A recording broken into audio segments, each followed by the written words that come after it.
Ladies and gentlemen, this is a review of the law of conservation of energy. The law of conservation of energy states that energy cannot be created or destroyed, it simply changes forms. And that has lots of implications for us when it comes to mathematics and the mathematics of paying attention to energy transformations. You should remember that kinetic and potential energy, they're two types of energy that we're dealing with. And there are many types of kinetic energy and many types of potential energy. But we limit our discussion to just a few of them. So we're going to talk about kinetic energy and dissipated energy as the energy of motion, and gravitational potential energy and elastic potential energy as the energy of position. There are formulas for 3 out of the 4 of these.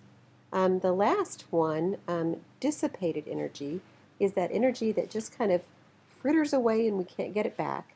It's unrecoverable, and we find dissipated energy by figuring out what's missing when we account for the other 3.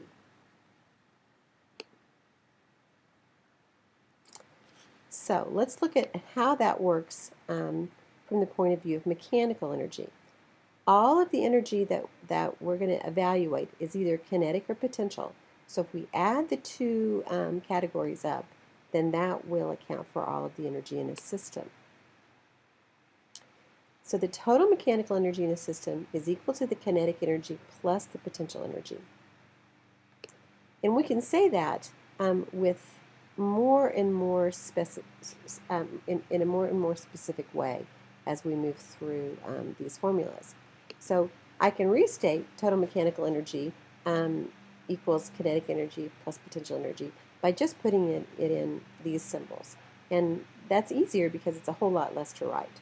That ME equals E sub K plus E sub P.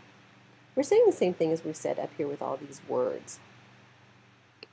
The next thing we can do is that we can substitute the kinetic energy symbol for the two types of kinetic energy, which are kinetic energy of mv squared and dissipated energy, and we can substitute potential energy, EP, with E grav and E elastic. Then we can go one more step and we can substitute these values of the formulas in too. So the last way we could say mechanical energy is to set mechanical energy equal to 1/2 mv squared plus dissipated energy plus mgh plus 1/2 kx squared.